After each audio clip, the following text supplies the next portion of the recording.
Hola, buen día para todos. Hoy estudiaremos motivación y preparación para la misión. El versículo de memoria lo encontramos en Lucas capítulo 24, versículo 44. Estas son las palabras que les hablé cuando estaba aún con ustedes, que era necesario que se cumpliese todo lo que está escrito de mí en la ley de Moisés, en los profetas y en los salmos. Pablo escribió a los filipenses: es verdad que algunos predican a Cristo por envidia y contienda, pero otros lo hacen de buena voluntad. Esto lo anuncian por amor, sabiendo que estoy puesto para defensa del Evangelio. Otros anuncian a Cristo por rivalidad, no sinceramente, pensando añadir aflicción a mis prisiones. Pero ¿qué importa? Lo importante es que por pretexto o por verdad, Cristo sea anunciado, y esto me alegra y me seguirá alegrando. ¡Qué palabras poderosas! No obstante, lo ideal es que nuestras motivaciones para predicar a Cristo para la misión, para calzar a otros con las buenas nuevas, sean por amor y por verdad, y no por ambición egoísta, envidia ni contienda. Compartir la buena noticia. Lucas capítulo 24, versículos 9 y 10. Y volviendo del sepulcro, dieron nuevas de todas estas cosas a los 11 y a todos los demás. Eran María Magdalena y Juana y María, madre de Jacobo, y las demás con ellas, quienes dijeron estas cosas a los apóstoles. El domingo de mañana temprano, después de la muerte de Jesús, Lucas dice que varias mujeres fueron al sepulcro. Llevaban especias, así que se entiende que hayan ido a ocuparse del cuerpo de Jesús una vez que el sábado terminara. Esperaban encontrar una tumba todavía sellada, pero se sorprendieron a ver que estaba vacía. Sin saber qué hacer, se asustaron cuando aparecieron dos hombres vestidos con ropas resplandecientes. Sin embargo, estos hombres tenían un mensaje para ellas. Les recordaron las palabras de Jesús y les dijeron que Jesús había resucitado, como lo había predicho. Eufóricas por la noticia, regresaron rápidamente a donde estaban los discípulos y muchos otros seguidores de Jesús, y les contaron lo que habían visto y oído, porque no podían contener la emoción. Es decir, estaban compartiendo con los demás lo que habían descubierto de Cristo. Acababan de tener una experiencia increíble, que indudablemente la llenó de asombro, pero los discípulos consideraron que era puro cuento y no quisieron creerles. Así que, como no sabían si creerles o no a las mujeres, Pedro corrió al sepulcro para verlo por sí mismo. Pedro, como muchos de nosotros, era reacio a aceptar algo simplemente porque lo dijera otra persona. Aunque Pedro escuchó a las mujeres, no pudo compartir la experiencia de ellas hasta más tarde. Al principio, todo lo que experimentó fue una tumba vacía, y eso, dice Lucas, lo dejó simplemente maravillado de lo que había sucedido. Su experiencia en el sepulcro no fue la misma que la de las mujeres, pese a que la respuesta de Pedro en cuanto a estas mujeres oyeron la noticia de Jesús, quisieron compartirla con los demás. Qué mayor motivación para la misión que dar a conocer a los demás lo que Jesús ha hecho por ellos. Qué mayor motivación de difundir las buenas nuevas de la salvación con Jesús, la única esperanza que tenemos. Por supuesto, nosotros mismos necesitamos una experiencia personal con Dios antes de poder compartirla con los demás. Nuestro deseo de compartir con otros lo que tanto amamos debe ser una parte crucial de nuestra motivación para la misión. Al fin y al cabo, no podemos compartir lo que no tenemos. Un fundamento profético. Lucas capítulo 24, versículos 44 y 48 dice: y les dijo: estas son las palabras que os hablé estando aún con vosotros, que era necesario que se cumpliese todo lo que está escrito de mí en la ley de Moisés, en los profetas y en los salmos, y que se predicase en su nombre el arrepentimiento y el perdón de pecado en todas las naciones, comenzando desde Jerusalén, y vosotros sois testigos de estas cosas. Es interesante que al principio los discípulos no creyeran por miedo. Luego, después de ver a Jesús y comprobar que realmente estaba vivo, no creyeron por gozo. Esta fue la experiencia de los discípulos y de los demás en el aposento alto. Sin embargo, si Jesús los hubiera dejado únicamente con esta experiencia, al marcharse, la fe de ellos probablemente no habría perdurado. Con el tiempo, la fuerza de la experiencia podría haberse desvanecido, la olvidarían o incluso empezarían a cuestionarla. Por eso Jesús no se limitó a mostrarles sus cicatrices y a comer pescado delante de ellos. En lugar de eso los llevó a la palabra y les mostró el fundamento profético de su obra y su ministerio.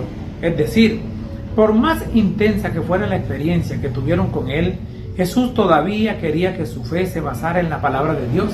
Estas son las palabras que les hablé cuando estaban aún con ustedes, que era necesario que se cumpliese todo lo que está escrito de mí en la ley de Moisés, en los profetas y en los salmos. Aquí también encontramos una poderosa motivación para la testificación, para la misión, la palabra de Dios. Jesús sabía que para consolidar la experiencia de los discípulos, ellos necesitaban comprender por qué habían tenido que morir y qué significaba su resurrección. Necesitaban cambiar su cosmovisión de un reino político y terrenal a la gran solución al pecado y a la victoria de Cristo sobre la muerte. El Evangelio era mucho más que alcanzar la soberanía política de Israel. Revelaba la victoria de Cristo sobre Satanás y garantizaba que un día toda la maldad del mundo sería destruida, que la tierra sería creada de nuevo y que Dios estaría en medio de su pueblo. Él les abrió el sentido para que pudieran comprender estas verdades que debían compartir con el mundo. Nuestras experiencias con Jesús no pueden sostenerse sin el fundamento de su palabra, incluyendo las profecías que señalan la historia y los acontecimientos que condujeron a la primera venida y que precederán a la segunda venida de Cristo. Con estas verdades firmemente entendidas, podemos estar preparados y motivados para la misión. La espera y la misión. Lucas 24 culmina con la ascensión de Jesús al cielo, pero la historia no termina allí. El autor Lucas siguió escribiendo en el libro de los Hechos, justo antes de ascender al cielo. Jesús dio a los discípulos una misión, una promesa e instrucciones inmediatas de esperar en Jerusalén poder de lo alto. Hechos capítulo 1 versículo 4 al 8 se cumplió esta promesa. Jesús dio instrucciones a los discípulos para que esperaran en Jerusalén hasta que se cumpliera su palabra de enviar la promesa del Padre, es decir, el Espíritu Santo, que les daría poder para ser testigos en Jerusalén, Judea, Samaria y más allá. Jesús había dado una misión clara a los discípulos. Debían ser testigos suyos ante el mundo. Así que mientras esperaban, se preparaban para su misión de dos maneras. En primer lugar, Lucas dice que oraban y suplicaban unánimes. No había duda en mente sobre cuál era la misión que Jesús les había encomendado, y cada uno de ellos había aceptado esa misión. Esto los inspiró a unirse en oración. Lo segundo que hicieron mientras esperaban fue prepararse logísticamente para su misión. Judas había entregado a Jesús para que lo ejecutaran y luego se había quitado la vida. Esto había dado una vacante entre los 12. Así que mientras esperaban, los discípulos buscaron la guía de Dios y eligieron a un reemplazante. Por cierto, los discípulos se organizaron y planificaron. Al comienzo de su misión, Pedro desempeñó un papel de liderazgo en esta toma de decisiones. Nadie cuestionó su proceder. Todos vieron en esta iniciativa la sabiduría de Dios.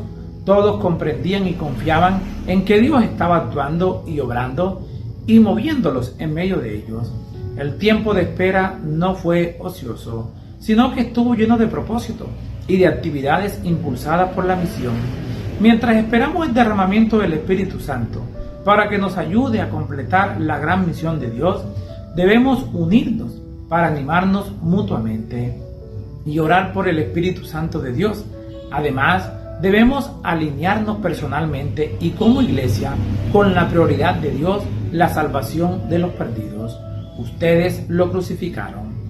En Hechos capítulo 2 se registra el derramamiento del Espíritu Santo en el Pentecostés. Mientras los seguidores de Jesús oraban, sobre la cabeza de ellos se poseyeron lenguas de fuego. Ellos reconocieron que habían recibido el poder prometido del Espíritu Santo. Los discípulos comenzaron a hablar en otras lenguas, según el Espíritu les concedía que hablasen. Hechos capítulo 2 versículo 4. Lo crucial aquí es que Dios capacitó a cada persona para beneficio de los creyentes. La bendición no era meramente para su propio bien. No era una bendición para hacerlos aptos para el cielo o para que pudieran hacer negocios más fácilmente en un idioma extranjero. Se les concedió la bendición para cumplir la misión de Dios hacia los perdidos. Hoy Dios llama a cada uno de sus seguidores a usar sus dones personales para el bien de su misión hacia los incrédulos. Se nos han dado dones. El derramamiento del Espíritu Santo dio lugar a que muchos se arrepintieran de haber rechazado al Mesías, pues seguramente algunos de ellos estaban en Jerusalén cuando él murió. Piensa en el poder que hay aquí. Pedro acusó a algunos de ellos de haber crucificado a Cristo. Obviamente se dieron cuenta de lo que habían hecho y al verse condenados gritaron: hermanos, ¿qué haremos? Hechos capítulo 2 versículo 37. Con todo, incluso ellos podían recibir el perdón. Pedro les dijo: arrepiéntanse y sea bautizado cada uno de ustedes en el nombre de Jesucristo para perdón de sus pecados, y recibirán el don del Espíritu Santo. Al trabajar juntos en armonía con el Espíritu Santo y entre sí, estos seguidores de Jesús predicaron el arrepentimiento y el perdón de los pecados, incluso para aquellos que podrían haber participado directamente en la crucifixión de Jesús. Ese es el poder del Evangelio. Si ese mensaje no nos motiva a la misión, ¿qué nos motivará? Somos llamados a difundir el Evangelio al mundo, un mundo pecador, caído y corrupto, con gente pecadora, caída y corrupta. Nuestro trabajo no es juzgar, nuestro trabajo es dar testimonio del poder salvador de Jesús. La idea de que incluso algunos de los que fueron cómplices de la muerte de Cristo se les ofreciera la salvación. ¿Por qué debería? Número 1, ser un aliento para nuestra alma. Número 2, animarnos a dar testimonio a los demás, por más malos que parezcan. Un retrato de la iglesia primitiva. Leamos Hechos capítulo 2 versículo 41 al 42. Así que los que recibieron su palabra fueron bautizados, y se añadieron aquel día como 3,000 personas, y perseveraban en la doctrina de los apóstoles, en la comunión unos con otros, en el partimiento del pan y en las oraciones. Hechos 2 termina con una hermosa imagen de cómo era la iglesia primitiva. Hechos 2:41 dice que fueron bautizados, se les unieron a ellos. Podríamos leer esto como que alguien hizo las cuentas y arregló el número de nuevos creyentes, el número de creyentes existentes, y estableció un nuevo total de miembros para el grupo. Pero esa es una interpretación superficial. El enunciado deja entrever la idea de que estos creyentes recién bautizados pasaron a formar parte del grupo como iguales.